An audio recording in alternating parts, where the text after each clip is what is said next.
Welcome to another episode of Zero Ales and Hockey Tales with Wally. And today I'm so excited to have on a 34-year-old from Billingham, England, a staple with the Billingham Bears, Wolves, and Bombers. His hockey journey has taken him to England, the USA, Sweden, Italy, and a bunch of countries with Team Great Britain, who he is a legend with after writing the Disney movie with the fellas from episode 212, GB Royalty, which won back-to-back golds, and so far that episode has scored 1,088 goals, plays, or listens, folks. Overall, with Team GB, he has 3 golds, 3 silvers, 2 bronze, and in the under-18 had the most points in the tournament, and in the men's division had the most goals and points in 2011-12. After that, spread his hockey wings in Sweden, and then came home to become a living and playing legend with the Sheffield Steelers, and has been running a muck of the EIHL with them for a decade, earning a testimonial. And during his time so far in the Elite League, has been a one-time Young Brit of the Year, a one-time Brit Forward of the Year, a 2-time British Player of the Year, a first-team All-Star, has a Challenge Cup, and once led the Challenge Cup circuit in scoring, like yours truly. He also has 4 playoff titles and 5 league titles, and his number 75 will be in the rafters, as he is the Steelers' all-time leading scorer. Welcome to the shed, Robert Dowd. What an introduction that was. Well, you've done all that, eh? Jeepers, you're only 34. Only. Well, I guess I was done at that age, so you must take care of yourself better than me then. I try my bestest. That's good. That's good. So I get into how we know each other. This is your second time in the shed. This is a little one-on-one action now, eh? Yeah, second time. Yeah, the first one was a lot of guys, right? There was a lot of voices, very crowded. Yes, but your captain, Jono, was in there with his bad toes, but he's about to play 1,000 games for the Steelers. That's wild. That's impressive, and that's just for the Steelers. Obviously, before he was at Sheffield, he played in Cardiff also. So he's been playing a long time. He's a warrior, and I found out about that. And I guess the other way we know each other is we hung out in the bathroom after the testimonial, had a good chat. Yeah, good times. But yeah, John was a warrior after I saw what he was dealing with last season. You know, that was wild. That was wild. He kept saying something doesn't feel right, and we were just like, you're fine, you'll be all right. It's like, it's probably just your back cramping. And then they finally x-rayed him after about 6 weeks. Had a broken sternum and 2 fractured ribs, and it was like, oh. Okay. And he'd been playing for 6 weeks, folks. The guy is an animal and still doing her and almost going to play 1,000 games for the Steelers. So way to go, Jono. I don't know what they give you in the UK. I don't think it's like spit and chicklets where you get a whole bunch of shit, but maybe you'll get something, right? High five and a jersey. Yeah. Maybe the boys will buy you a beer after, eh? But Boundsy was in that episode, and then another guy having a testimonial, and I think it's this Sunday. Matthew Myers is having another one. Yeah, he's having another one. He's got one at Nottingham again. A guy that's played a lot of years, won a lot of cups. But he's kind of spread his time over 2 clubs, where Jono's kind of been at one. Yeah, no, it's wild because they get into how we know each other. That is where we officially met, right? Was at his testimonial this summer. Good time. Yeah, it was awesome. Did you hit Chippy Lane after Heidi's? I did hit Chippy Lane. You see some sights down that place. Don't you? 2, 3 in the morning. It's an experience. It really is. You wish you could go with a GoPro on your head or something and then watch it back the next day. Because even in a drunken stupor, you're like, wow, there's some sights here. Yeah, no, it was packed that night too. Busy night down the lane. What did you order? Do you recall? Oh no, chips, cheese, gravy. I think. Yeah. Okay, pretty standard then. You know, are you a kebab guy ever? You ever get into the kebabs? Chicken kebabs, yeah. I can do a chicken kebab, but I was after some cheese and carbs that night. So you have come up in the shed a few times. So Bob Westerdale was just on. Fantastic dude. That awesome. I got some great stories as well. He's been around. He has, and the way I thought to have him on was when I Googled 2 Ales and Hockey Tales one day. The title of one of his articles was "It's Robert Dowd." the best looking hockey player in the EIHL. I got so much shit for that. I thought it was so funny. So as Bob just alluded to in his episode, he thinks that perhaps your assistant coach, Carter, may have a man crush on you. So I'm just hoping he's not giving you more ice time because, he thinks you're so good looking. Well, I hope he is. I beg to differ.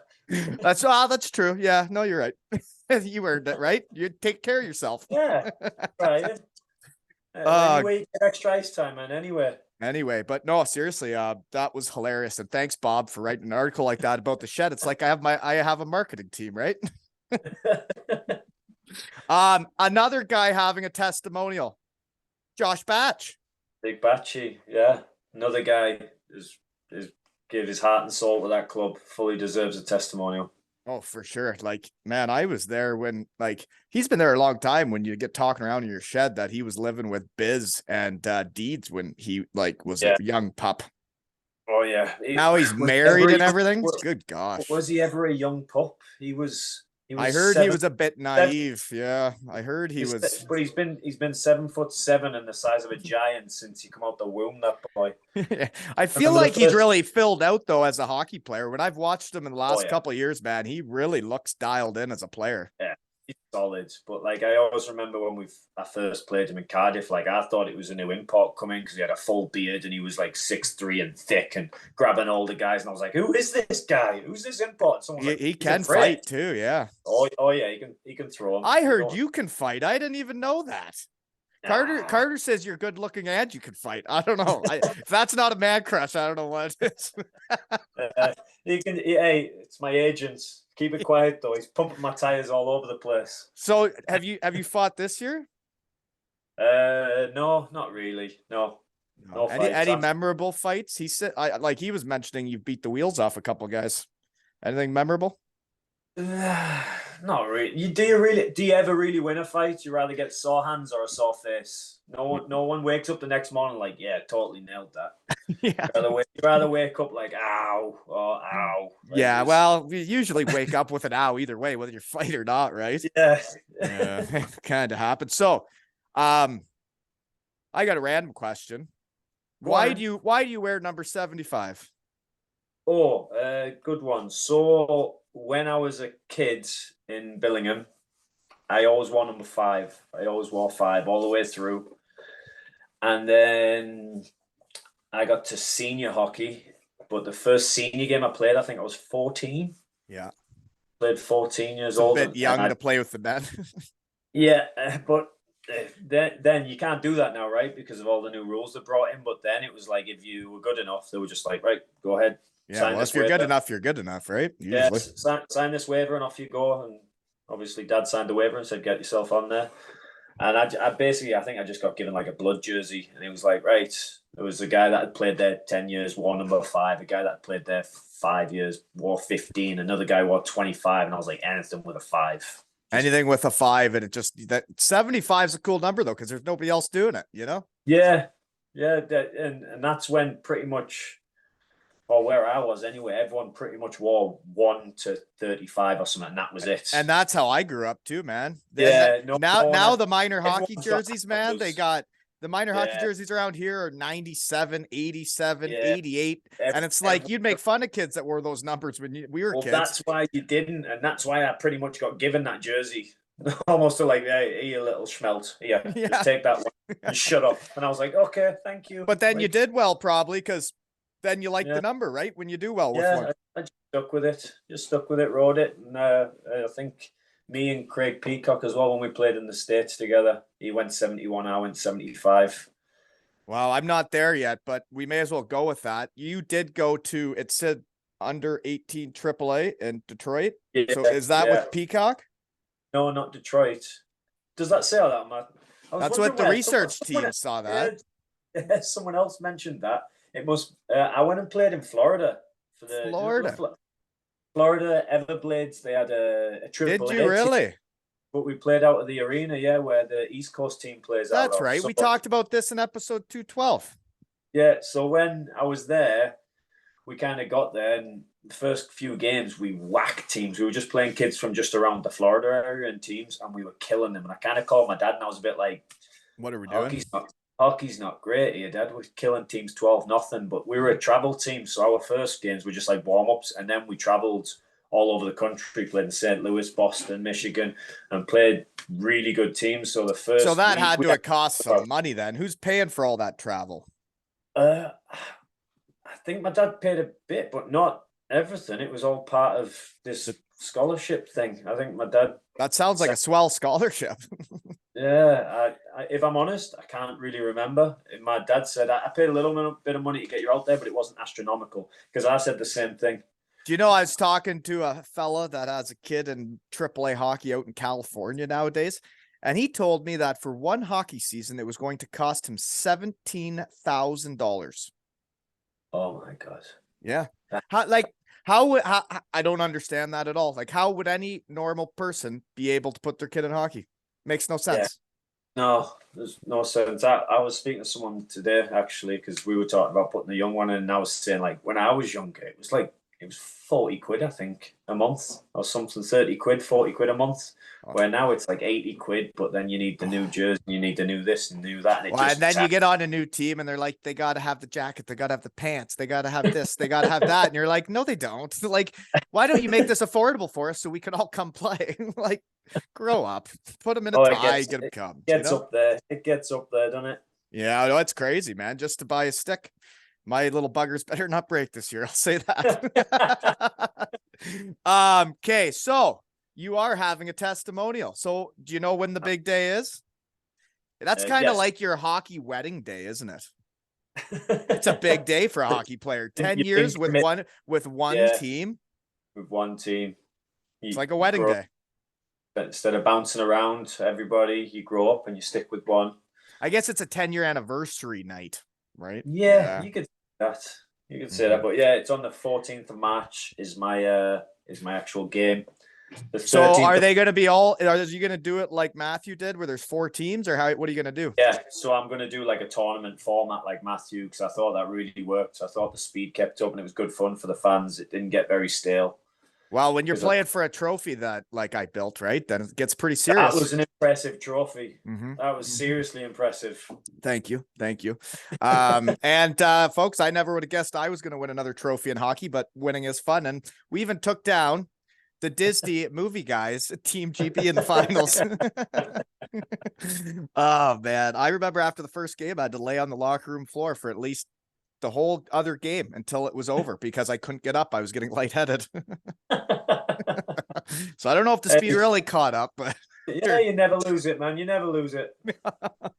Oh, I feel like I had lost it. I could see all the plays. I just couldn't execute them, you know? Okay. So the other ways we know each other, though, or no, more on the testimonial. So what other functions are you having? Because isn't there more than just the game? Yeah. So I've got the game on the 14th of March. I've got a roast the night before. So that's just basically I'll elect 3 or 4 speakers to get up there and take the piss out of me and each other.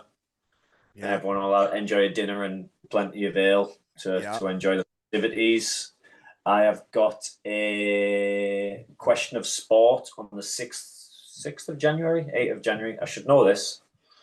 And I've also got a ladies' night on the 30th of January. Sorry, what's that? I have a ladies' night on the 30th of January. Folks, the best looking guy in the EIHL is having a ladies' night. So what does that entail? Because I remember Cardiff used to have a ladies' night for the team, right? And we would go there and the ladies would pay for a table and get to request which player they sat with, right? Yeah, well, yeah. So we'll kind of serve them the dinners and everything like that. And then, oh, you're the waiters. You don't sit and eat dinner with them. Yeah. Are you guys going to be topless while you serve the food? Well, I imagine we'll have some incorporation of auctioning off the guy's shirts or something like that.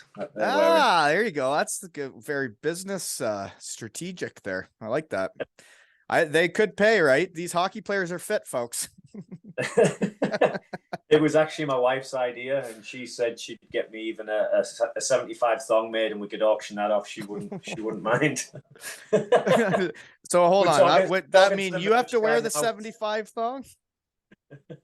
Will you be wearing the thong? That's what she was trying to impose. Yeah. Holy moly, folks. Get your wallets out, ladies. Bring your purses.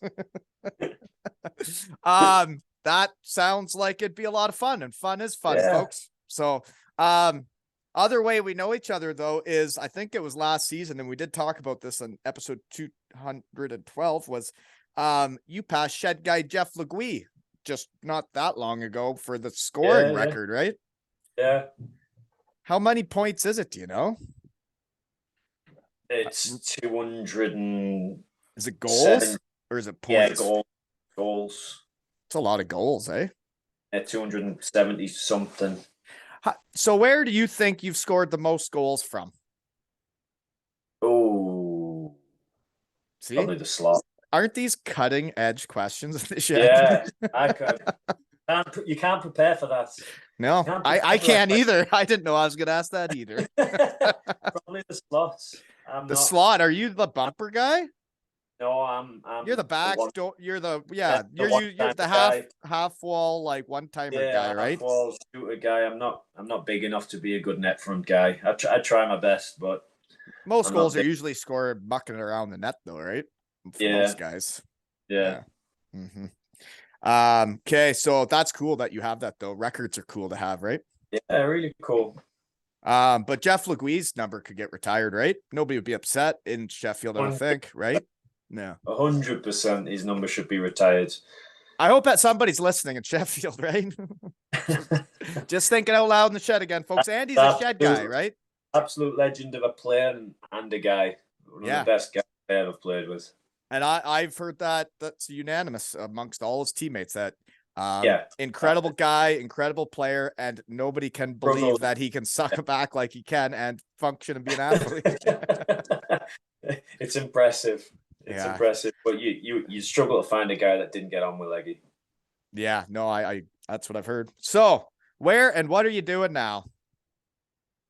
Right now, the second. Yep, sure. I am hiding upstairs away from the kids because they're trashing downstairs. That's why we've got a lovely view of my bedroom. And what do you got for kids? I've got a little boy who's 8 and then a little girl who's 4 on Monday. And my son is also going to be 10 on Monday. Wow. Yeah. Yep. Crazy how it happens like that. How fast it happens. So the picture on your poster of your son in a trophy, are we talking that's like 2014-15 shit again? Yeah, that was a long time ago. Yeah, I don't want to talk about those years because you assholes beat us, you know? that was a weird few years where it was literally us and you guys. And Brayhead was in there too, right? One year didn't we beat you by goal difference or something like that for the league? I'm sure we finished. No, that wasn't with us, but you guys well, everybody says it was like we win the Challenge Cup and then you guys beat us like 11-1 on the Wednesday. I was even though, folks, I'm a pro. There was not a minus that game. But yeah, we got that people blame it on that, but that year you guys beat us on your home ice and lifted the trophy in front of us. I remember that because everybody else like didn't go and look, and I went out the tunnel and went and watched you guys with the trophy just to piss myself off enough for the next year. Yeah, I got issues like that, you know. But now you're still bitter about it, so you shouldn't have. Well, and then the next year after I pissed myself off like that, and I was all pumped up, and then got skinny, and then I got hurt like preseason, and then just got spray painted and naked and did pregame speeches. So there's a life lesson: you shouldn't get too skinny.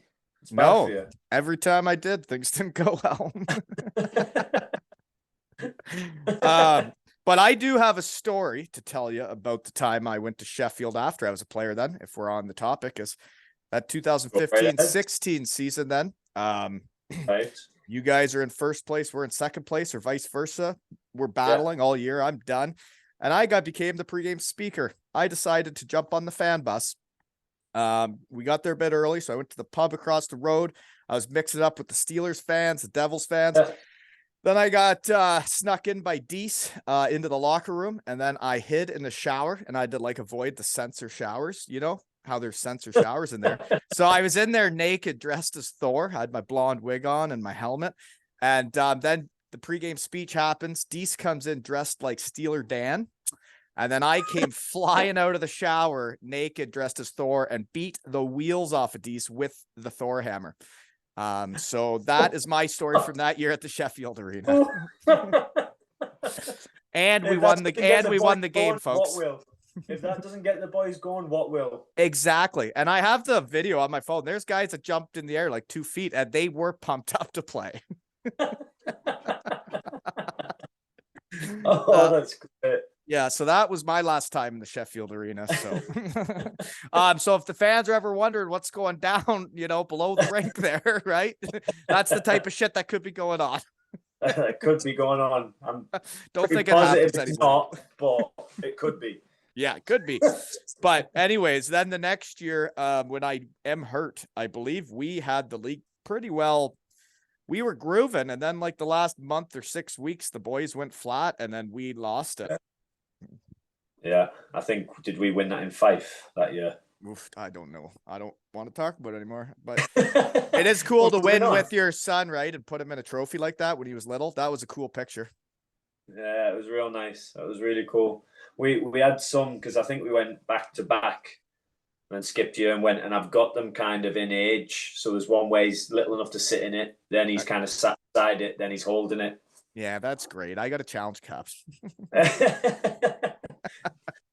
Okay, so other poster pics though. There's one of you dancing with a fella on the ice. What's that? Yeah. Is that one of those Eddie things that they do in Sheffield? That was one of the Eddies, yeah. Me and Valley had a slow dance. Slow dance. Did they play music, or were you guys just dancing? Oh, they played some music for us. Okay, what are the best Eddies you've seen over the years? Anything stick out? No, because now everything's been done twice over. So it's like doing the pregame speeches, and you've been all the superheroes, and you're like, I don't know what to do anymore. Yeah. So now when guys get it, they look around like, what do I do? And everyone's like, I don't know, man. I have no idea. Yeah, that's when it's almost time to try something new, right? Like, I know we're not allowed to do Kit Kat Get That anymore, though. Oh, that was awesome. Wasn't it? Fun is fun. That was fun. Yeah, that was fun. Yeah. So if the fellas aren't feeling the Eddie anymore, I used to get really stressed out with the pregame speeches, because once I had been all the guys, and Lorda wanted it bigger and better every time, and so did I. I don't want to get worse at what I'm doing. I want to get better. Oh. And, things got really weird by the end, but it's like, I don't know what else to do, right? Like, by the end, I was throwing ninja stars, and I had samurai swords, and it was nuts. But yeah, I don't know what you do with the Eddie anymore. I know, I thought Mosey was going to do legs and eggs last year, where he was going to pretend to strip, but I guess you guys are saving that for ladies' night, right? So. I guess so. Okay. Next poster pick. Let's see here. The logo for the Testimonial. I remember you put something out there about trying to come up with a logo for it. So how did you come up with the logo? That was a celebration I did when I scored a big goal against Nottingham. Nottingham were beating us on aggregate. I think we played in their place, and they were up by 3 goals to go to the playoffs, to go to the playoff weekend.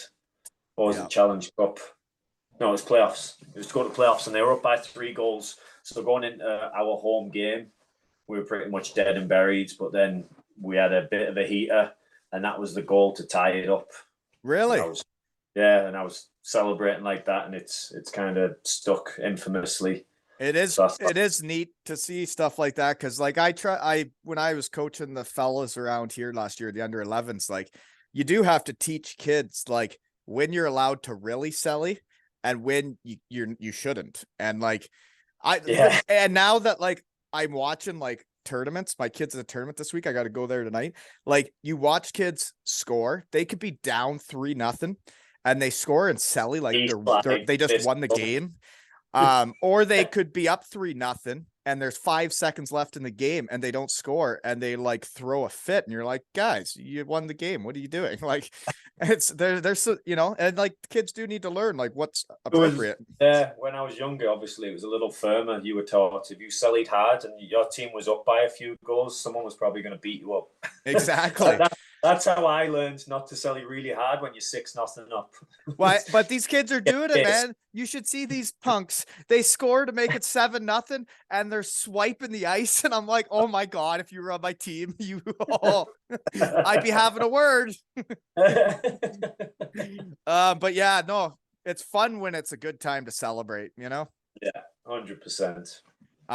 Other poster pick. This is in the World Championships, folks. This is the Disney movie. Great Britain went from the 3rd division to the top division in 2 years, folks. You were playing against Canada and the USA, the ones against Mark Stone. Yeah, they're real cool. So what was it like playing against all the big fellas then? It was an experience, especially the first year. And I'm not just saying that because after it, you almost get used to it. But that first year, I think that's like for anybody in any league, right? It's like the first training camp you go to or the first game in the AHL or the NHL. It's like you got to get used to it to really excel usually, right? Yeah. So that first year, you literally on warm-up, you watch, normally everybody goes and does their stretch. Everybody would stretch, but instead of facing our end, everyone was facing the other end, just watching all the guys like, whoa. This is so cool. There's Patrick Kane. Look, he's doing stick handles. It's just like on YouTube. Yeah. Well, that would be fun though, eh? So were they as good as you thought? Yeah. Do you know who that first year, I wasn't not expecting anything from him, but who really surprised me and I thought was the best player on the ice was Jack Eichel. Like he was sick. Like when we played him, he was so strong and so fast. He's one of those guys, like you'd go and hit him and he'd almost use you hitting him to get more speed. So you'd go to try and hit him and he'd just shove his ass out and you'd almost like bump him and he'd just get further away from you and you'd be like, right, come back, please. Yeah. He does seem like quite the player. I haven't watched him that much, but like he's a strong skater, strong boy. Yeah. And there was one point they were on the power play and there was him on his offside and Kane on the other offside. And they sauced it through the box. Then he caught it. They sauced it back through the box. He caught it. They sauced it back through the box. And then Corey was losing on the bench like, whoa, like, stop that. Don't let them do that. And I was kind of stood next to him. I was like, they get paid millions to do that. Like, what do you want us to do? They're really good at it. He was like, fair point, yeah. And he kind of just stood back. I was like, that's pretty cool, right? And I was like, yeah, that's awesome. Because I'm not a PK guy, so I was just like, this is cool to watch. I don't think I've ever checked to see if you guys are in like the video games as Team Great Britain. That you guys should be though, right? I don't know. I haven't checked if I'm honest. I would think if you were in the World Championships, you'd be in the video game, and I should be playing as you when I play with my kid. Yeah, I hope so. Yeah, it's pretty cool, isn't it? It's a Disney movie, right? It's a Disney movie. Yeah, you guys wrote the script, folks. Just someone, just write, like, just make it, right? Anywho, okay, who's the guy from the USA? The poster pick. Do you know who that is? Was that a Hughes or something? I can't remember which one I sent you. If I'm being anyways, it's really cool. You have those pictures, though. I never got it. Yeah. And to play for your country and do that, that's neat. Yeah, that was really cool, especially the last game that first year when we beat France to like Ben Davies, right? The whole stadium was cheering for us by the end of this game, the whole stadium. So when like the cool thing at the World Championships, they'll only play your national anthem if you win. So at the football and stuff, you play all your national anthems and stuff like that. Where hockey, you only play it if you win. So to win on that last one and pretty much the whole stadium and us was singing the national anthem, even people that weren't British singing it was really cool. That would be really cool. Yeah. Folks, it'd be like watching that. Could you picture it in a Disney movie? The team wins in overtime against France after getting the whole crowd to get behind them because they're such an underdog. And then they push it ahead from their own zone. They go down, score, and then everybody sings the national anthem together in the arena. That, oh my gosh, that sounds like a Disney movie. Oh gosh. Okay. Let's see here. The other poster pic you sent though, I think it was a screenshot. You do your hair before games, eh? Because there was not a hair out of place. That looked fantastic. Is that just water in there? Which one? I don't know. It was one of the ones you sent me. I was like, his hair is perfect going out. I think I just like slicked mine back. I don't know what I did. I just slick it back. I don't use product. I just put It water just in my does head. that naturally, eh? You're not even doing anything there. Even now that's just water and grease because I don't wash it very often. I hear that's a secret to great That's hair. the secret. Wash it once every 2 weeks. The grease will keep it in place. Jeez, well, you learn something new in the shed every day, right? Okay, so growing up in Billingham, is that close to Sheffield? No, it's about an hour and 45 north. Okay. I'm from like the northeast coast. I'm right by the seaside on the northeast coast by like Newcastle way. I got into hockey through my two older brothers, both played hockey, both played professional hockey. My dad had us quite far apart, so they were already playing men's hockey by the time I was coming along. They've got pictures of me with helmets and sticks in my hand from being knee high, following them around the country to go and watch them play. So once you got into it, you just loved it, eh? And like your older brothers are doing it, and then you kind of probably idolized them growing up, right? 100%, yeah. They were my heroes growing up. Like they played when they played at home, Billingham. They were a really good team. They were winning that league. It was in the second league at the time, and then both of them did the journeys of the country. They played down south. They played Basingstoke, Bracknell. When these clubs were in like the elite league before the elite league, it was called something else. Anyway, they kind of did the rounds. They both played a few different spots in the top league, and then they both kind of retired back home and then carried on playing for Billingham. Were they both forwards? No, so one was a goalie and one was a D-man. You got the whole thing. Got a whole lineup. Well, you know what I just pictured in my head was when I was my daughter could be a left winger, my son is a centerman, and I'm a right winger. I think it would be really cool one day in some kind of match, like father son or whatever it is, father daughter, that we played as a line. I think that'd be neat. You know, that'd be cool. Yeah. So your son, is he into hockey? Yeah, he loves hockey. He was playing on a team, but then football took off a little bit. We started practicing, and they started clashing.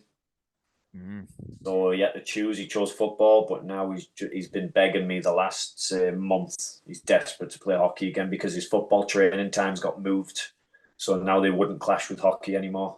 Right. Well, it's tough when you got to make those decisions. Like, yeah, my daughter wants to do gymnastics so bad, and it's the same time as hockey, right? And she's, know, so I think this could be our 1 year together. I'm her coach this year, and I think, she's going to have to make that decision. And at least we get this year of having a hoot, Oh, yeah. But it is cool that she got into this year. It's pretty fun. So anyways, you played there growing up the whole time. And then it said, to the research team that you played for the Detroit Trackers. And I've never heard of that team. And I'm not far from Michigan. So I don't even think that's a real thing. Yeah, I've not played for that team. No. And you went to Florida by the Lonnie Kai. Yeah. So, and how did they approach you about getting a scholarship to go to Florida? How did they find you? It was after the World Championships, England under, was it 16s or 18s or something like that? They reached out to me and Peaks, and we had a buddy that had played over there the year before, not for that team, but he played in the States AAA. So we all kind of got hooked up together, and we ended up going there, and it was like a select team.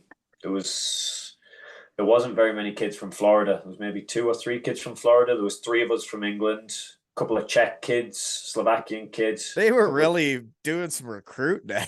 Oh, there was kids from all over the place. And yeah, we were a travel team. But like I said, when we first got there, we were killing teams from Florida. And I was a bit like, what's the point in this? And then we went and started playing like Hershey Bears and Shattuck St. Mary's and That's good. Cool.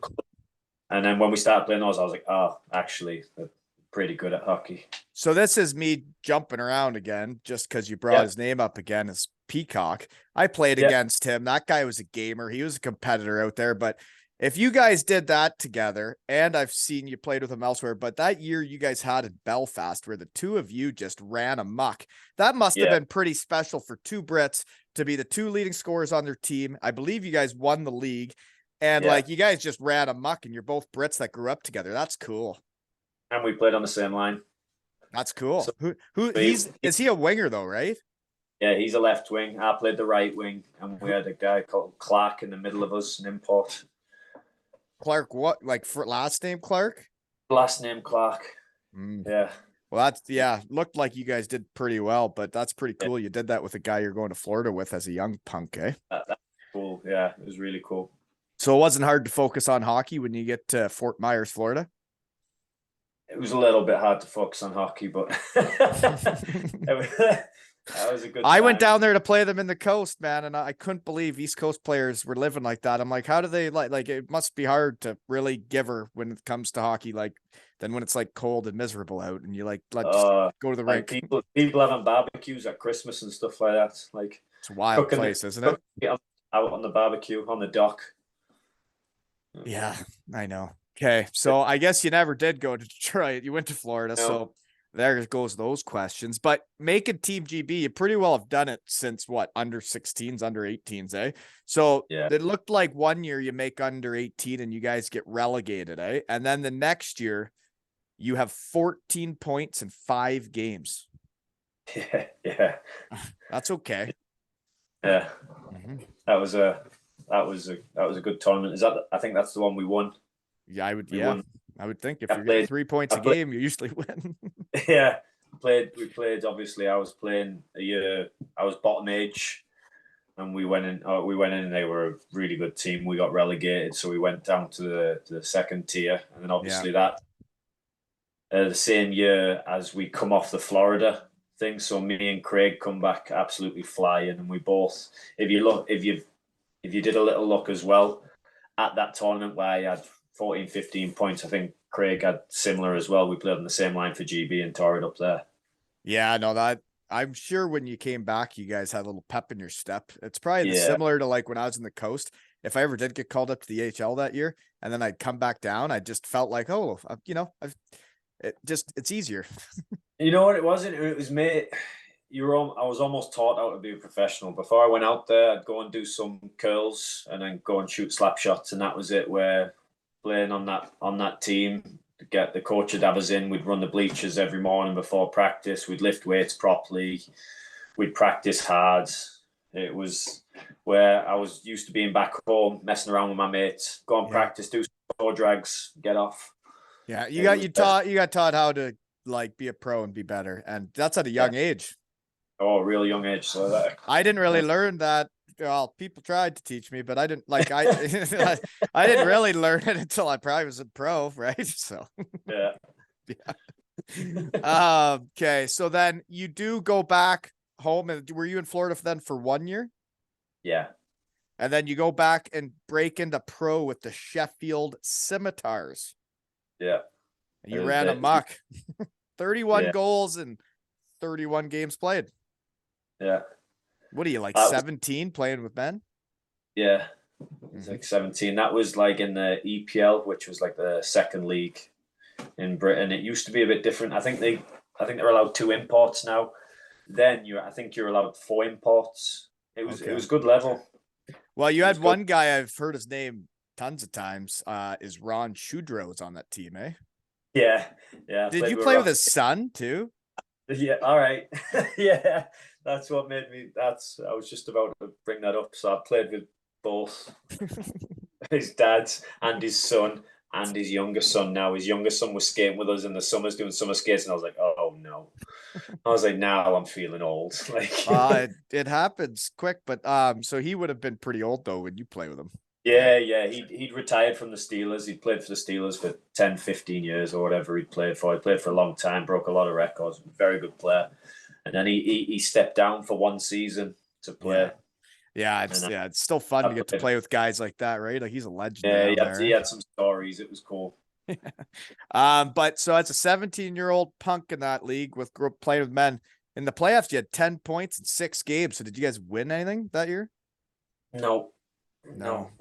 No, they had. I think it was It might have been Guildford one the year that the Guildford were in that league at the time. So And you Guildford, played 2 years then with the Scimitars. Did you feel like yeah. this? I got a question. That first year, you played 2 games with the Sheffield Steelers. Do you remember your So, first EIHL game? so the way one of the big reasons I signed in Sheffield was because I signed like a 2-way contract. I don't know if you've seen the kids doing that. Yeah, they're doing it. Yeah. So I got offered a few different spots to go, but Sheffield offered me a 2-way with the Steelers, so I was allowed to practice with the Steelers every day. That'd be And, good, eh? and twice a week I'd train with obviously the Scimitars on the evenings. And then whenever I didn't have games for the Scimitars, I'd jump in with the Steelers.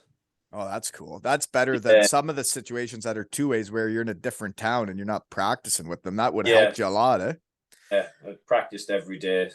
So especially at that age, 17, 18 years old, living away from home with a couple of quid in my pocket, it was very easy to just go downtown and just get drunk.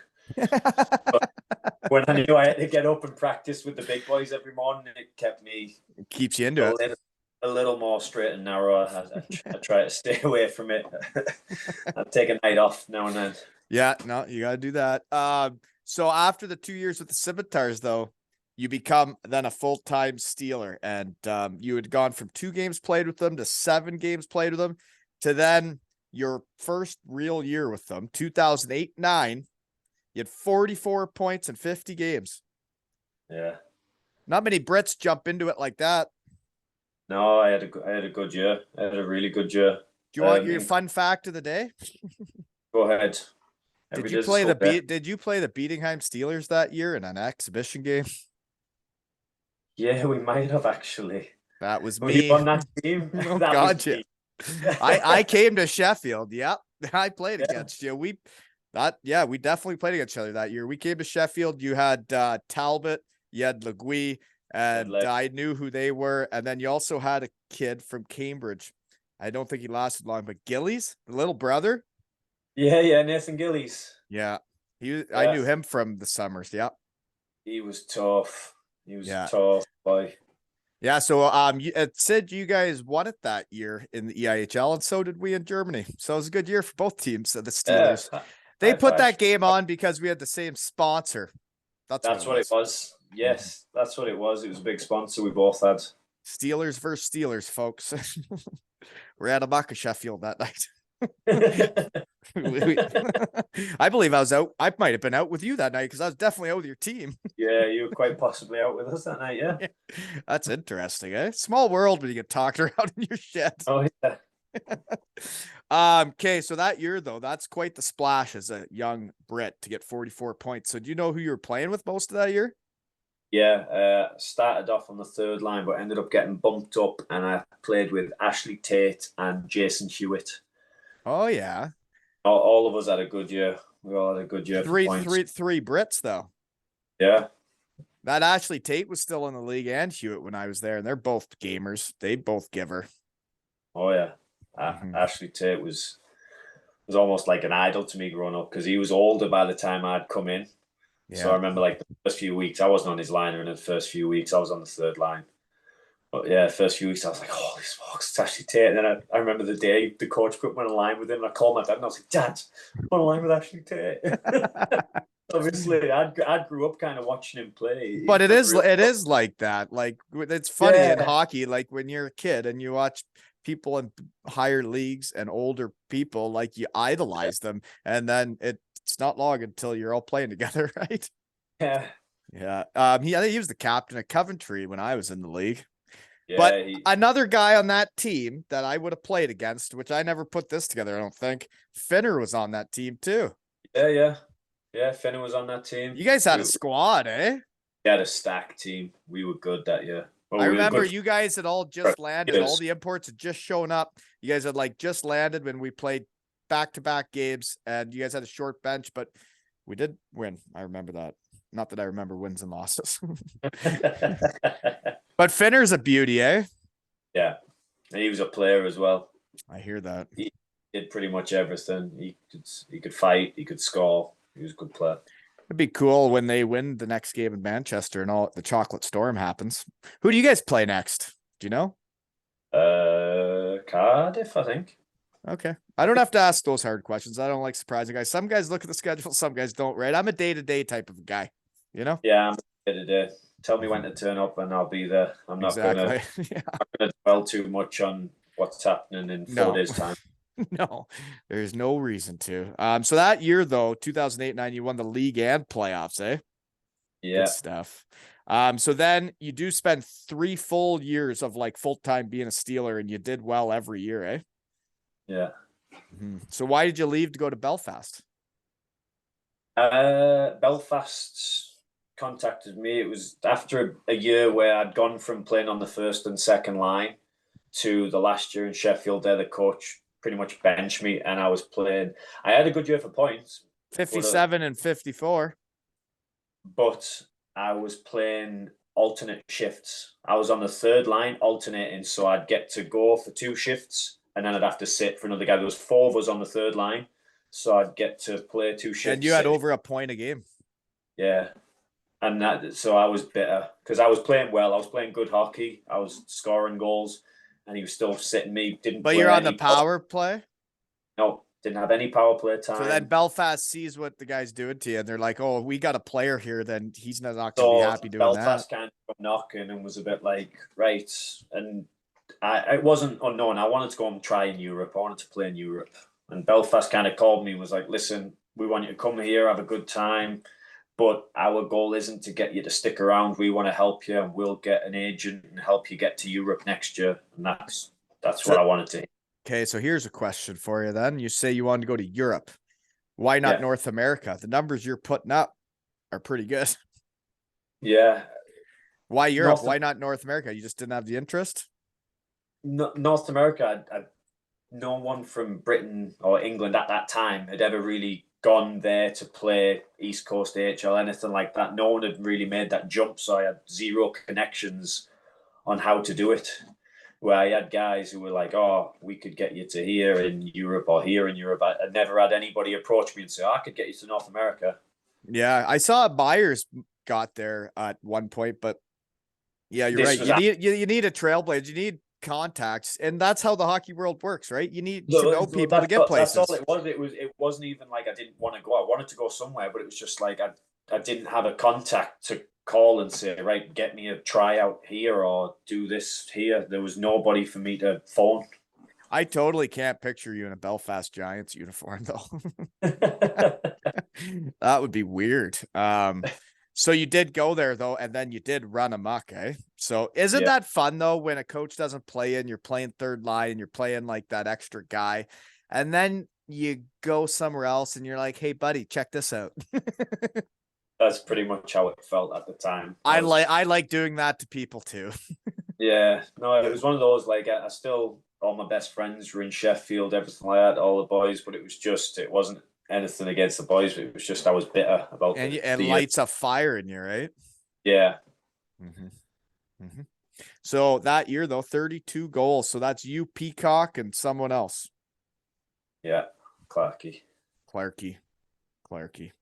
That was I think 32 in regular season, and then 40 something. Is Todd Kelman the guy that got you out of Sheffield then? He was, yeah. Is that right? Oh, he would have seen that then, eh?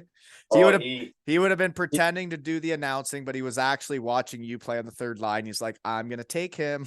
He made me feel like a superstar, man. Like obviously, it doesn't take much to impress us, does it? No, and like when they were talking, we just want to feel wanted, right? And we're good. Talking to me, they weren't just like on the phone, like, "We'll give you this." He was like, "Right, we booked you a flight tomorrow to come to Belfast, and we'll just show you around the city for a couple of days, and then you can go home and make a decision." And I was like, "Pardon? You're being that nice to me?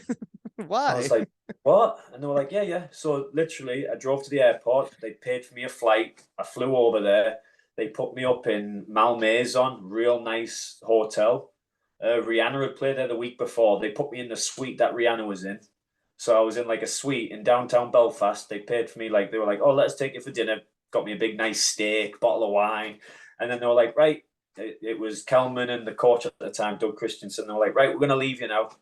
A couple of boys are going to come and meet you and take you around the town and show you a good time." So then I went out with a bunch of boys, got in one. Yeah. Woke up the next day, fed me again, and they were like, "Right, do you want to go home now?" And I was like, "Yeah." Like I was hurting. Do you know that sounds just like an NCAA recruiting trip? That's what, and then I left, and I got home, and my missus was like, "You going?" I was like, "Yeah, absolutely. It was the best place ever. Yeah, no doubter. It was the best place ever. You get steak and alcohol, and it's You know, awesome." Todd does know how to do things, and he knows how to make people happy and make them want to play good for him. And I guess that is quite the year you had, right? Yeah. Yeah. So that makes sense. So then, how was it at Belfast? Obviously, you're playing well, and everything's going well. You must have awesome liked it, eh? Yeah, unbelievable city, great city. We loved our time, absolutely loved our time in Belfast. Obviously, Sheffield's home, but Belfast was awesome. We had a wicked time. So then that year, I did see after you run amok all season long in Belfast, you then decide to go to the World Championships and run amok there too. That's the year you have the most goals and assists in the Division 1A. So Yeah, that's the division just below the top, right? yeah. So we played like Austria and teams like that year. And you had the most goals and points. That's pretty cool.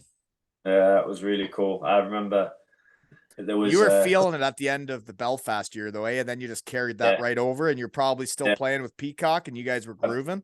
Yeah, I've got a couple of screenshots because that was the first time, because we're in obviously 1A, which was a good pool, that we'd played against some like legit NHLers. There was like remember when Grabner was really hot and players like that? Yeah, Michael Grabner. We played against those guys that year. Vanek. Yeah, we played against them. So because I'd outscored them, I like screenshotted all the stuff to send to my brothers and that. Oh, yeah. I outscored an NHL guy. Check me out. Yeah.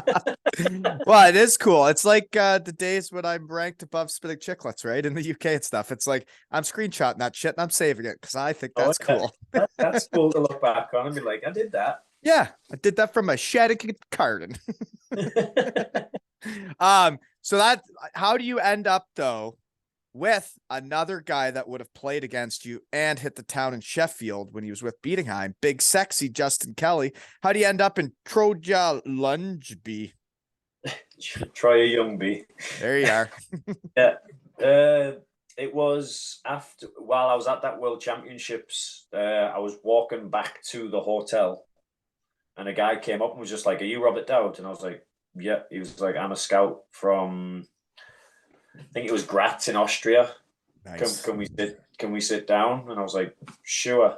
And then I ended up talking to him. And then the Sweden guy called me as well, and we were kind of going off with those two guys. And I went into the change room because, again, I wasn't older. I was mid-20s. I was a bit like, what do I do? So I went to some of the senior guys in the team, and I was like, what do I do? And they were like, go to Sweden. And I was like, well, okay, I'll go to Sweden then. So you asked, okay, because Graz is like, I think they were usually middle of the pack, but they were sniffing around me back in those days too. So that's neat that they were looking at you too. But then the guy that you play with that year is Justin Kelly, who I ran amok with in Germany, and we win the championship together. He was on the Beatingheim Steelers that came and played you in Sheffield too, right? No way. I didn't know that. Yep. He was my centerman. Big and little sexy. Yeah. It's what we like to call ourselves. Tall. He was tall with nice hands, man. Yeah, real man. Nice. Big long reach. Big stick. Yeah. Smooth. Yeah. That was my favorite power play I was ever on, was just a simple overload, me and him. Yeah. He would have the half wall. I gave up the half wall for him, but we would rotate. Oh shit. The old, you don't see that anymore. But his jersey's retired in Beatingheim, folks. And yeah, number 27 is retired at Beatingheim, Germany, and I'm pretty sure, just guessing, not that anybody was going to pick 75, but I don't think anybody else will be wearing it at Sheffield. I'll be curious now the next time I see a hockey player wear number 75. I don't know if I've ever seen it. Have you? No. There was one guy in Nottingham used to wear it. Roman the big guy. Oh yeah, I've heard that name. Guy. But yeah. It's cool that you found a number and it's become, I guess, this popular in the UK and nobody else wears it, Cool. It is cool. So how was the year in Sweden? Hit and miss. Enjoyed the hockey. The hockey was good, fast. But where we were, the town was in the middle of nowhere. So it was Did you and Justin ever play together? Yeah. I would have thought that would work. Yeah. No, we did. But then they split us up. They wanted to go an import on each line. Yeah, they can do that. And I broke my wrist. I just started getting going, broke my wrist, and then I had wrist trouble all year. It kept popping out and stuff like that, and it was your wrist popped out. Yeah, doesn't once the bone healed, it's like healed. It was like in here where it joins to your hand. Basically, it wasn't a bad play. I literally just fell. I went to catch myself, and I just felt like some knuckle. And I was like, "What is that?" I go back to the bench, and the guy grabbed it, and you felt it pop back in. And I was like, "Ah." So they put me in plaster to try and let all the ligaments and everything heal, but it never quite healed. So every time I'd go to like try and turn a door handle or something, I'd feel it try and like move, and I'd be like, "Oh, okay, no." Oh gosh. Tape it up. What are Swedish fans like? Are they a little bit quieter? No. They're loud. They're really, because they're very reserved, right? Swedish and like Danish. But they're almost like ultras. You see them, with the shirts off and the big flags and everybody going nuts. There's always a section that goes absolutely crazy. Yeah. So was your team any good that year? We were middle of the pack. Yeah. Middle of the pack. We were such a young team. We were touted to be like low, to like maybe getting relegated, but we started off real hot and we were doing well. And then we had a couple of guys get kind of called up into the SHL. Oh yeah, that can jam you up. That jammed us up a little bit, but I had a wicked time there. I've still got friends there that I'll speak to. Yeah, a good barn, good town then. It's such a small town, Youngby. There was the hotel and a bar, and that was about it. So if you go out and do stuff, they know everything you're doing. You didn't really go out that much. No, not. No. Yeah. I know what you mean. So after that year, though, because you were set on getting into Europe, you did do pretty well, other than like the wrist injury is going to set you back. But how do you decide then to head back to Sheffield? Money talks. It was more a family thing. Wife was ready, and I was ready to kind of settle a little bit. And Shed hasn't had a love story in a while. What do you got? 2 kids now? How'd you guys crazy kids meet? In a place called Magaluf. It's a bit like Ibiza. So you go out there, drink and party, and I used to go out and enjoy myself in the off seasons. I used to fly out there and have some fun. And I met her out there. And so, okay. And she's from where? It just kind of lined up that she was from Sheffield. Really? Yeah. That's wild. Yeah. So you guys met elsewhere, and she just happens to be from Sheffield, and then you go from Sweden to Sheffield. She didn't know about ice hockey. She didn't think it was a thing in Sheffield, because in Sheffield, you've rather got people that love it. Yeah. Or they've got no idea they're all about the football, because there's the 2 big football teams here, right? And her family's all into football. So when she first introduced me to her mum, she told her mum that he's really nice, but I don't think he's got a job. Because I said, "Oh, well, I was a drunk guy in Magaluf, right? Because I was staying out there for like a month, just partying with my friends." Yeah. So I was out there partying with my friends. Did you say a month? A month? Well, when I was younger, I used to go out there for a bit longer. Yeah, I used to go out there for a big chunk of my summer and just have fun. That sounds fun. And yeah, she knew someone to do with hockey, but they were playing in like the 3rd league in Britain, and he was getting paid like. So she just thought that's what it was like for you. Yeah, I think he was getting like 40 quid a week or something like that. Yeah. So they're like, "Oh, you play ice hockey?" And I was like, "Yeah." So she thought I was getting that, and then she was like, "So me and my mum didn't think you had a job." And then the first game we came to, she was like, "Is it at the arena?" And I was like, "Yeah." And she was like, "Oh, is it not the little one?" I was like, No, it's at the arena." And then she was like, I turned up with my mum, and there was people had your jerseys on and stuff like that, and I didn't realize it was a thing. I was like, no, it's a real job. I get paid. Yeah, no, yeah.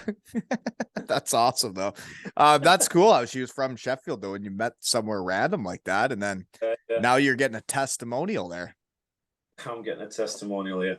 Yeah, that's cool. So the year you go back though, it looked like you had quite a few shed guys on that team. 2013-14. Stephen Meyer, is he on that team? Is that the right year? My I first think year. so. Did you? I think so. 13-14, right? And then Chris Blight came for the playoffs out of Cardiff, and then you had the Is that the year the Cardiff coach comes over, right? Gerard Adams. Yeah, G. Yeah. Mm-hmm. And then you guys won the playoffs, right? And then they gassed him, or no? Then he wins the league the next year after winning the playoffs. Then they gas him, folks. Cutthroat business. Seriously. Did he not win the playoffs after leaving Cardiff and then win the league title the next year? Like, I think so, yeah. That's almost like finishing second in the league in Denmark, winning the championship, and then the team asks you to kindly leave. You know, that could hurt. Yeah. Yeah. It's like, what were you supposed to do? I'm pretty sure we won a trophy, and then another trophy. Yeah. Yeah. And then he hasn't coached again since. No. He still lives in Sheffield, though. Does he? Well, he seems like a good guy, but he seems like that you guys had a squad there. Stephen Meyer's a beauty, and then wasn't Gertson was on that team too? Yeah, he was. I was with him in Syracuse. He's a beauty. Yeah, a good dude. Yeah. So then after that year, you guys do win back-to-back league titles. Whatever. Shut up. Okay. Did you have any good celebrations after you win at least? At least did you do it right?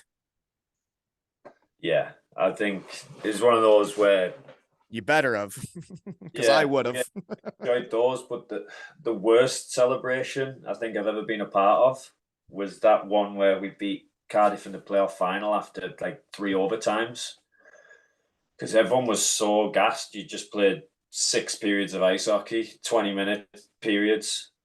And it was like, yeah, we're going to party all night. And literally, I remember looking over, we got to the first bar and like guys were asleep on their pints. Not from being too drunk, just being from too tired. No, those games can really wipe you out, can't they? Worst celebration I've ever been a part of because everyone was just so tired.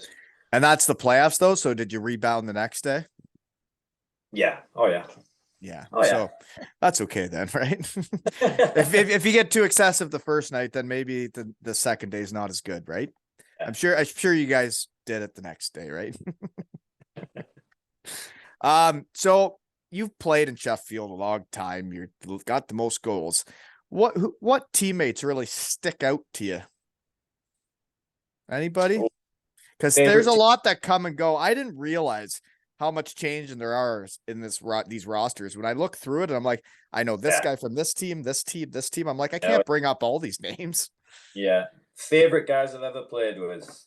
You got to go like, I don't know a favorite, but like just some guys that like just as a goof, or I don't know, like what I was thinking when I was thinking about you coming on is for your teams in Sheffield over a long time now, is they start with Jono, you, and Davy Phillips. And it's like, if you got those 3 Brits on a squad, that's a pretty good start to a core, right?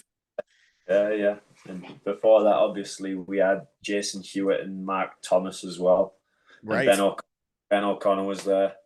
So they've had some good Brits over the years. Had some really good Brits over the years. That's why I think it's one of the main things in the Elite League. If you can get a good core of Brits in your team, it's huge. The job's half done. Yeah. No, and it's the same though in any league. And it doesn't even matter how many imports there are. The second league in Germany, whether you have 4 or 5 imports or 6, it's about how good your Germans are. Who's going to, know? And it's the same in the Cardiff's always had such a great core of Brits. And then you guys have. And then like, that's how you win, right? Yeah, for sure. Mm-hmm. Yeah. But hey, you pay everybody, right? Imports are good too. But Matthew Waugh was really good, eh? Those 2 years you won back-to-back league titles. That guy pissed me off a lot those 2 years watching him play hockey. Yeah, pretty much 50 goals each year or something stupid like that. Just mucking it around the net, eh? Just so good. I've never played with anyone so good in front of the net. I've never seen anything like it. No, he'd get a stick on any shot within his vicinity. He'd tip it, and it seemed to go in that year. And the way that he like spins his body and like knows how to find the puck, but then it wouldn't even just be that though. Like you could get a huge guy knocking him over, and as he's falling down, he still passes it back door for a tap in, right? Yeah, he was so good, man. Yeah, he's still doing her too. Oh yeah, He's still got her. Oh yeah. Yeah. Okay, so you did those 2 years. I don't really talk about, but playing for Team GB all these years, it's a lot of extra hockey, right? Like you guys play the seasons, and then I hear you guys do 2-a-days right after your seasons. You know? Yeah, we do 2-a-days. We do 2-a-days. That hurts sometimes, especially when you come off. It doesn't feel as bad if you win the last game you played, but if you lost the last game you played and then you're doing 2-a-days, that hurts. But saying that, being a part of that group, yeah, it's worth it. You get like a breath of fresh air when you go back in, because after the season turns into a grind. Seeing all the British boys and all the faces, we have so much fun. It's hard. It is. It's hard work, but it's fun. We have so much fun. And I can tell how much fun you guys have. And that, I don't know. I always like, because I played against you guys, and then obviously my buddies are on the team, but I remember watching you guys when you weren't in the top pool. It was the 2 years you won the silver. I'm there. And I remember like watching it on TV, and they'd show you guys like getting ready for in between periods and stuff. And you could just see the bond the players had. And like, that's my thing. I like when teams are teams, and I don't think there's a better team in like hockey than you guys. Yeah, it's awesome. And I think we've had such a big core of guys there now for 10 years, pretty much. You've had a few guys changing here and there, but it's been almost 10 years of the same core of guys. Yeah. So and you guys have done it all together, right? Like you guys got up there together. Yeah. We're shit, and we know we are, aren't we? Oh, no, I love it. No, you guys aren't shit, though. You guys muck it up with anybody. Right? Yeah. So anyways, during all the baloney, you went to Italy. Yeah. Yeah, that was fun. How'd that happen? How'd you get there? I saw that valley that you dance with was there. You slow dance with was going there too. So I was almost back in Sweden. I was speaking to an agent, and he was sending me over a contract to sign to go to Sweden, because I was coming off the year where I'd blown my shoulder out. So I was worried about, some guys were just going to sit around and not do anything. But I was like, if I sit around and don't do anything after I've just been off 6 months with a blown out shoulder, I'm not going to be very good at hockey when I come back. So I was like, I need to find a team now. As soon as like the Elite League didn't go, I kept getting phone calls like, no, we're going to go. And then when I finally got the one, like, okay, we're not going, I was on the phone with an agent, like, get me somewhere now. Like ASAP.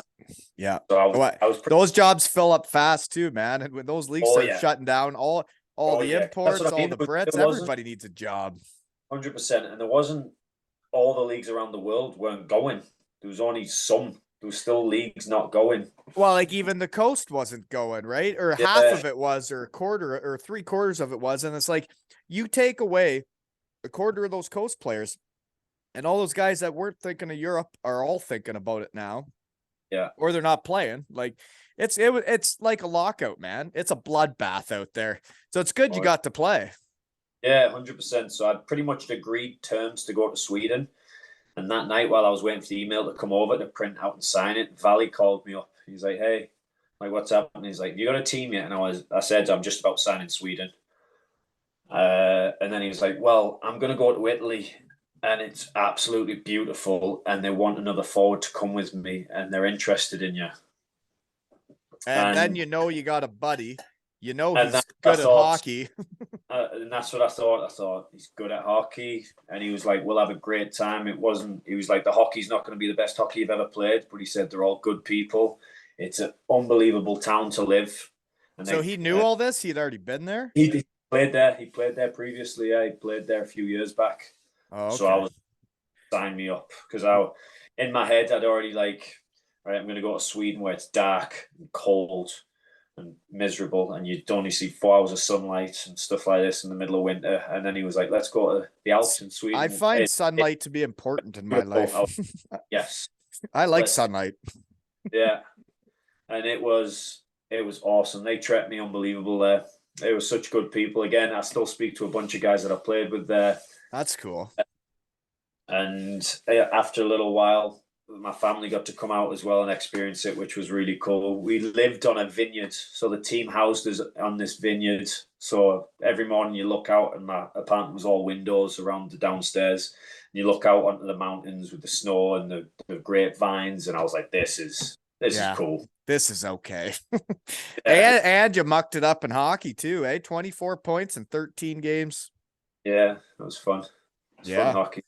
That would be fun. So that was like a mountain town then? Like it's one of those ones that they're skiing around too then? Yeah, you couldn't ski where we were, but it was all mountain and all. It was all where they grew basically all the wines. It was really famous for wines around where we were. But you could drive, it's like 40 minutes and you could be right in a ski town. That's cool. So how was the food? Oh, the food and the wine were... Yeah. And it's not even expensive, right? No. And like coffee's €1. Oh, don't get me started on what you guys are doing in the UK with coffee. That Costa coffee is the biggest joke ever. They charge like £4 of coffee. It's just a cup of coffee. What are we doing here? Everywhere you're paying £4, and it was over there. Like I couldn't wrap my head around it because it was the best coffee I'd ever tried in my life, and it was €1.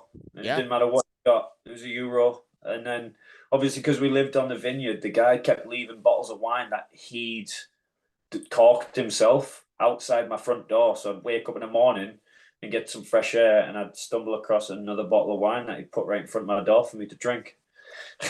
No, it is interesting. It's like I went to Germany, and then you find out like a bottle of wine you get for like €3, and you're like, that doesn't even make sense.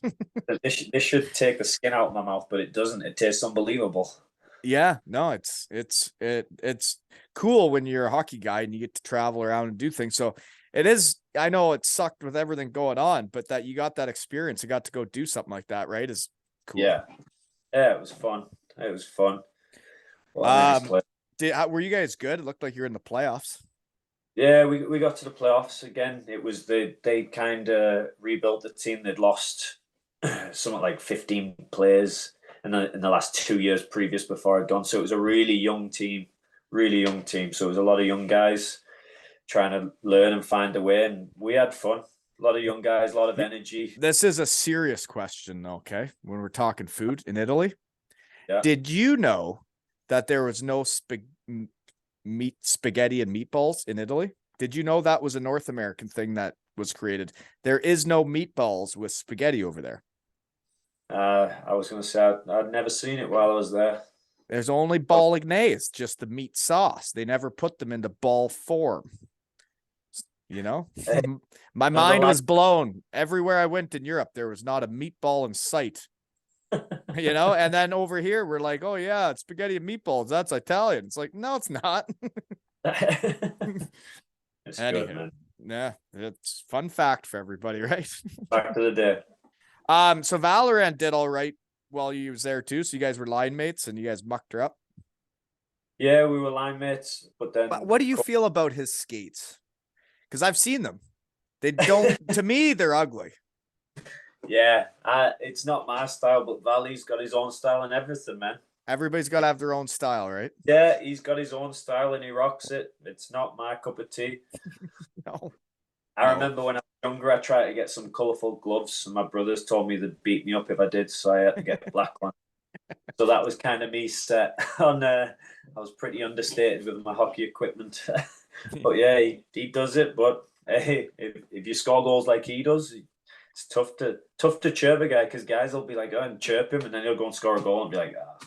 Yeah, what are you gonna do? Yeah, no, it does seem like a player, but it doesn't look like he's played much this year. When the research team was hot. Oh, he's been hurt. Yeah, that sucks. Being hurt sucks. It's the worst. Oh yeah, the worst. So you've had a few. You've had the shoulder. What else have you done? You had the wrist, knees, wrist.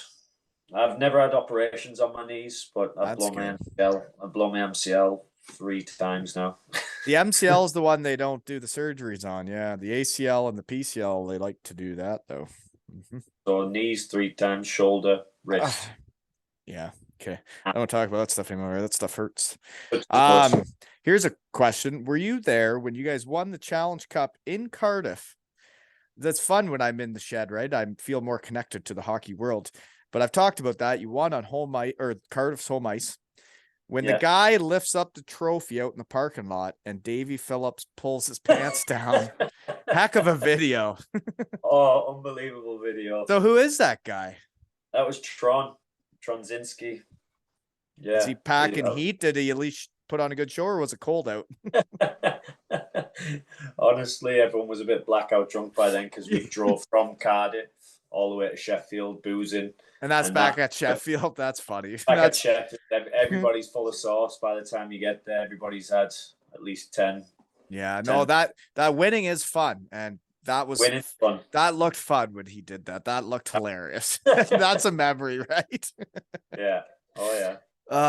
Okay, so I heard that the Sheffield Steelers fans booed Anthony DeLuca when he came out. Is that true? Some of them did? Yeah, it was a mixed review. A real mixed review. If anybody cares what I think, I disagree with you, and I think you should be cheering him, that he gets to do his job and his passion and get to work again after losing it for a year. Like, yeah, okay, maybe you knew the rules in the UK, but like, it's legal here. You can go buy it. You can go do it. You can do it all summer. And then it's actually not that bad for you folks. If you actually checked it out, it's actually can help people. But anywho, for them to boo him, when he's trying to get back into the sport after having a year off. And I just find that inappropriate. Yeah, no, I felt for him when I heard it, to be honest. I didn't think he was going to get that reception. I thought he was going to get cheers because it's a tradition in Sheffield. If a guy moves on, the first game back, they always get welcomed back home type thing. Is that right? So they do support guys that move on? So if you move on, your first game back, they'll always announce you and say welcome home, and the name normally get a nice big cheer. Is that right? And they didn't do that for him? Well, it was real mixed. Some booed, but some cheered. That is nice that they do that for players, though, because a lot of times it's not the player's decision to move on from a place, right? Obviously, it wasn't nice to see that because I know DeLuxe will take that to heart a little bit, and you don't want him to because he's who would, right? Guy. Yeah. And I hear he's one of the most popular players, and it's like, well, yeah, awesome, I mean, that's tough to hear about for other players because, like, I don't agree with it, and I know it would hurt me if I came out on the ice and people booed me, and I had tried my hardest for the team, and I had been suspended for a year and paid the price, and it's like over stuff that's legal right here. But anyhow, just thinking out loud again. But I don't have that much left because you've played in Sheffield forever. But where do you guys muck it up after games? Do you have a chippy lane? Not really. No, we've got a few bars we always hit up. Fire Pit Rocks they'll like a shout out there. They're a little dive Fire Pit Rocks. Yeah, a little dive bar. They've got little computer PlayStations and stuff going, hooked up. Good food, good beers. Yeah, we end up going quite a little bit. They got food there too, eh? That's nice. So it's a sit down place type deal. Yeah, you can get burgers and stuff like that. Okay. Well, this is one I thought if it was me, it would mean a lot because you spoke about how you're 34, like that's old. Just last season, you were the British Player of the Year. Did you know that? I knew that, yeah. Okay. You had 29 goals last year. That would have, does that, like, doing it at 33 years old, 34 years old, that's pretty cool, right? That you're winning British Player of the Year and putting up 29. Yeah. No, it was cool. It was cool. It was 35, including cup games, though. Well, yeah, you got to include those. They used to, right? They used to have all the stats for the whole year combined. And yeah, you have your yearly stats, and now they break it up. And I don't like it.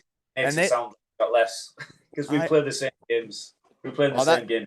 That whole year when I was in Cardiff, I always considered myself like, I think it was like the 4th or 5th leading scorer in the league. And then all of a sudden they broke it all up. And then all of a sudden I like led the Challenge Cup in scoring, and then I don't look as good in the, and I was like, oh.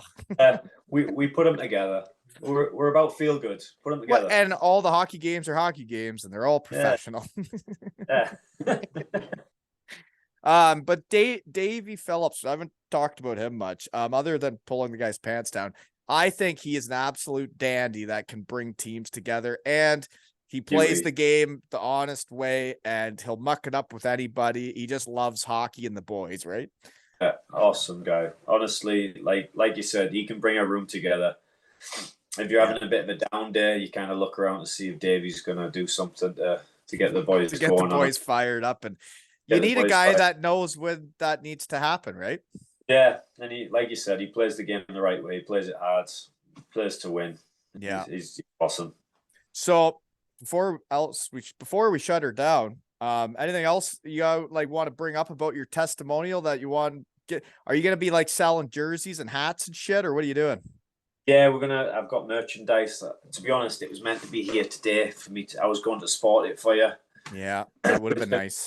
Been postponed until tomorrow, but yeah, merchandise is going to be on sale in the next couple of days. Well, just send me a couple photos of her and I'll post her. Thanks. Let me know where to get it. The merchandise is going to be online, and obviously, I'd love to see everybody down there at my game, and obviously at the dinners and the events. Please come down and support. Yeah, definitely support a guy that has played for that long and is your leading goal scorer ever. And jersey will be in the rafters someday. So pretty cool that they can support you while you're still a hockey player and watch you play hockey. Then, I think it's neat that these testimonial things happen. It's the only place in the world I know of in the hockey that this shit happens. And that 3 great dudes are doing it this year is incredible, right?